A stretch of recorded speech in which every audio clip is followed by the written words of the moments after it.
சமாதானத்தை உண்டு பண்ணும் ஆக்கினை அவர் மேல் வந்தது. எனக்கு சமாதானம் வரணும்னா நான் சமாதானத்துக்கு பாத்திரனே கிடையாது, எப்படி வரும்? நல்வாழ்வுக்கு பாத்திரனே கிடையாது, எப்படி வரும்? ஆசீர்வாதத்துக்கு நான் பாத்திரனே கிடையாது, எப்படி வரும்னா அவர் ஆக்கினை ஏற்றுக்கொண்டாதான் எனக்கு சமாதானமும் ஆசீர்வாதமும் நல்வாழ்வும் வரும். நமக்கு சமாதானத்தை உண்டு பண்ணும் ஆக்கினை அவர் மேல் வந்தது. அவருடைய தழும்புகளால் குணமாகிறோம். என்ன சொல்லுங்க? அவருடைய தழும்புகளால் குணமாகிறோம். இந்த இருளும் இயேசு இப்படி கதர்னது தான் மற்றது எல்லாத்தையுமே தெளிவுபடுத்துது. இது வெறும் மனுஷன் கிடையாது, தேவனே என்னத்தையோ செய்கிறாரு.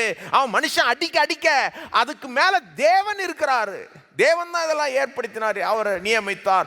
அவர் வாங்கின அடியின் மூலமாக, தழும்புகள் மூலமாக நான் சுகத்தை ஒரு நாள் பெறணுன்றதற்காகவே நாம் எல்லாரும் ஆடுகளைப் போல வழி தப்பி திரிந்து அவன் தன் தன் வழியிலே போனோம். எப்படி சொல்லுது பாருங்க, 6ஆம் வசனம்.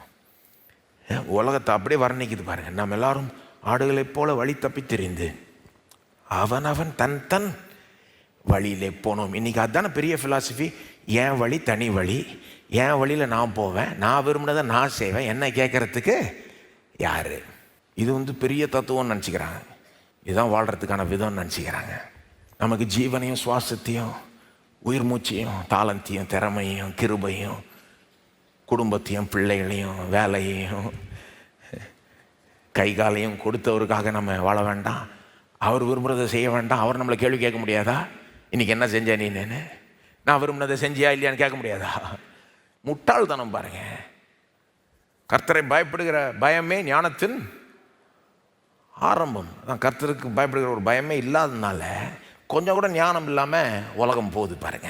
நாம் எல்லாரும் ஆடுகளைப் போல வழி தப்பி திரிந்து அவன் தன் தன் வழியிலே போனோம். ஆனால் நம்ம உலகத்தை பெருசாக குற்றம் சாட்ட முடியாது. நம்ம எல்லாரும் அப்படி தான், நம்ம எல்லாருமே அப்படி தான். கர்த்தரோ, எல்லாம் சொல்லுங்க, கர்த்தரோ நம்ம எல்லாருடைய அக்கிரமத்தையும் அவர் மேல் விழ பண்ணினார். சொல்லுங்க, கர்த்தரோ நம்ம எல்லாருடைய அக்கிரமத்தையும் அவர் மேல் விழ பண்ணினார்.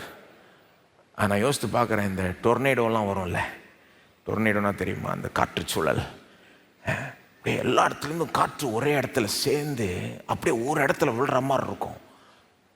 சிலுவையில் அந்த மாதிரி என்னமோ நடக்குது. உலகத்தின் பாவம் அத்தனையும், சரித்திரத்தில் எல்லாரும் செய்த பாவங்கள் ஒரு சுழல் காற்றை போல இயேசுவின் மேலே விழுந்தது. யார் விழ பண்ணினது? கர்த்தரோ, கர்த்தர் தான் அதை செய்தார். இருட்டை ஆக்கினது மட்டும் இல்லை, அந்த இருட்டில் உலகத்தின் பாவத்தையே இயேசுவின் மேலே வச்சதும் தேவன் தான்.